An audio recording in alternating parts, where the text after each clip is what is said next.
it's Brandy here. As I told you earlier, I just come in and drop a note and welcome you to our new the YouTube channel. This is raw, by the way, so I won't be deleting anything. But I just want to welcome you to our YouTube channel. As I told you earlier, I'd come on and kind of tell you about myself and about my husband, and kind of just, explain to you how we got to where we are, and which is the in vitro fertilization journey. I like to start out by saying that, again, my name is Brandy. I live in sunny Florida. I am 34 years old. My husband, who's also been raised here in Florida, was actually born in Massachusetts, and he is 32 years old.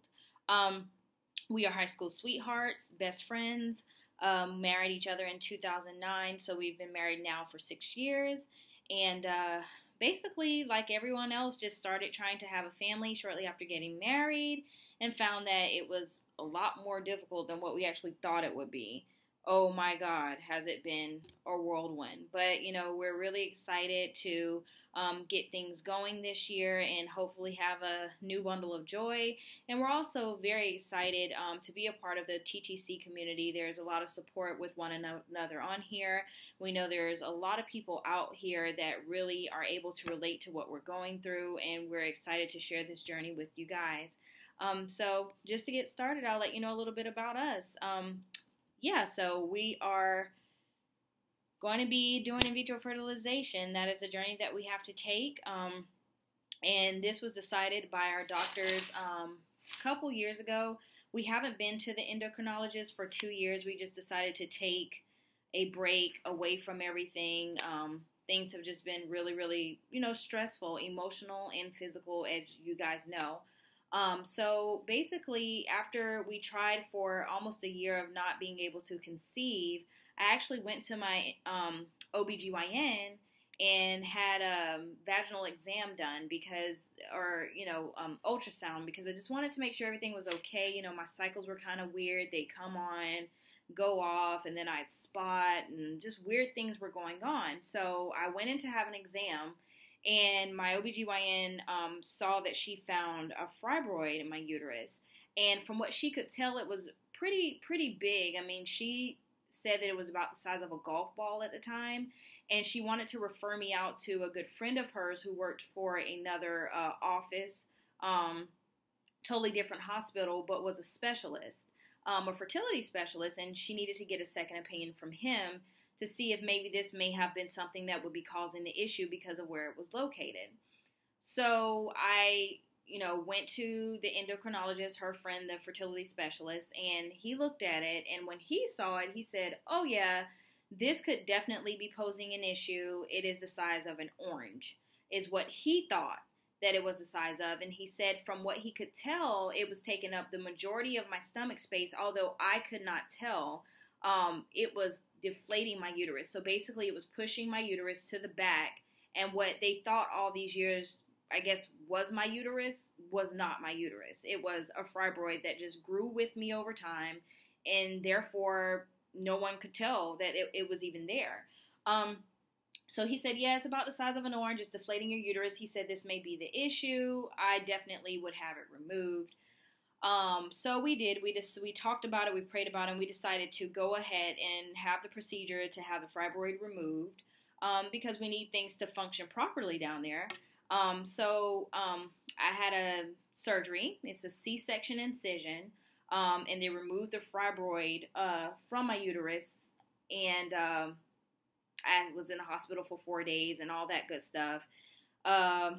Could barely walk, just crazy things. And I didn't really understand why I was in so much pain. You have family members telling you, oh, well, I had a C-section and it wasn't that bad and things like that. But what my doctor explained to me was the part of the uterus that they cut you in when you're having a C-section is totally different from where they cut me. So although my outside scar is a C-section scar, the inside cutting was in the heavier, thicker, muscular part of your uterus, not the thinner part when you have childbirth. So that would explain why I went through so much to recover. With all of that being said, when the fibroid was actually removed, it was the size of a baked potato, or a baked potato, or a baker's potato, whatever you want to call. It was definitely bigger than a golf ball. It was bigger than an orange. It was massive. So it was removed, and I healed beautifully. They said my uterus looks great. Kind of put me off for a couple months, and after a couple months went by, they said, you're good to go. Start trying again. So we did, and nothing happened. So we went back to the fertility specialist to see if maybe scheduling a IUI.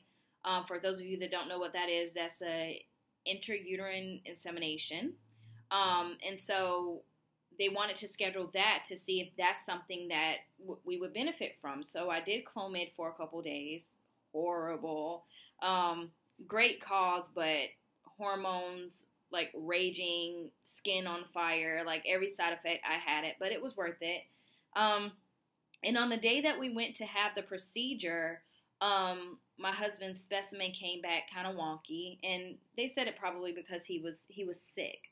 So that was probably the reason why it came back like that. So the IUI was canceled, and we were told just to go home and try naturally, and nothing happened.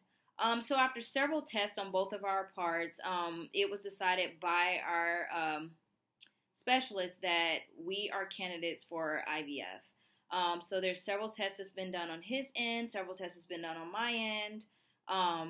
Nothing happened naturally, and this is just where we are now. So after being diagnosed, with infertility issues, and that would be our journey, now we come to the point where we're in the state of Florida, and Florida is not a mandated state. Therefore, it's not covered under insurance. So we've been working really, really hard to save all the money that we can to finally have this done. And so we truly believe that this year is our year. So here we are. So my husband today went and dropped off a specimen so it can be tested and they can really see truly where we are with that. This upcoming Friday, so today's Tuesday, 3 days from today, I'll be going in for a checkup after not seeing the specialist, not the OBGYN, but the specialist, for 2 years. And he's going to examine me, make sure everything is still kosher in there, everything is still beautiful in there, and hopefully kind of give me a write-up on what medications or what regimens he's going to have me on, and a final quote on what it is that we're going to have to pay. So my husband and I are looking to have this done April, May-ish of this year.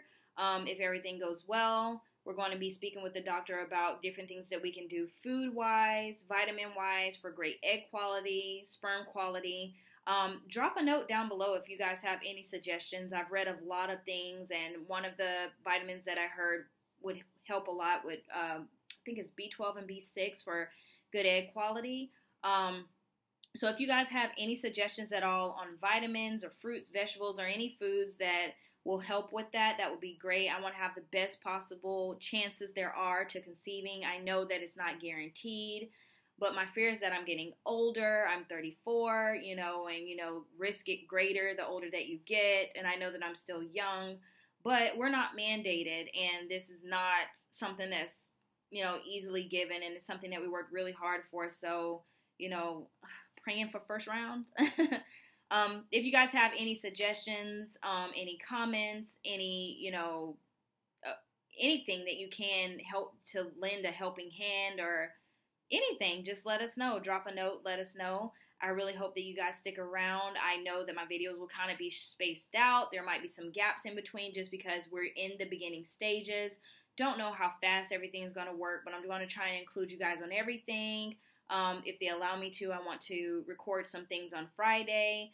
And just let you guys know where we are and keep you posted. And I'm following all of you, and I finally got the guts to do this. My husband finally got the guts to do this. We've been thinking about it for a while, but we just got to the point of being comfortable with sharing with everyone, friends and family, close friends and family included, on what is really going on with us. And I actually found by sharing that it released so much off of me, that it took so much pressure off of me from hiding something for so long. When people say, when are you going to have kids? Are you guys not going to have kids? Or what's wrong with you? Or, and it's something that's not so easy to talk about. You don't feel normal, It is something that is very common but rare, because the mass majority of people don't have this issue. They've never heard of it. They can't even relate to it. And a lot of times when people can't relate to something, they're not interested. So I just got to the point of being able to share our story with people. And it doesn't matter to me what anybody thinks. This is more so therapy for me. I know it's therapy for my husband. So hopefully we can get him in the next video. He's not here right now, but I decided to jump on here before it got too late to drop you guys a note, or actually a video. Anyways, I hope you enjoyed it. Thank you so much. Bye.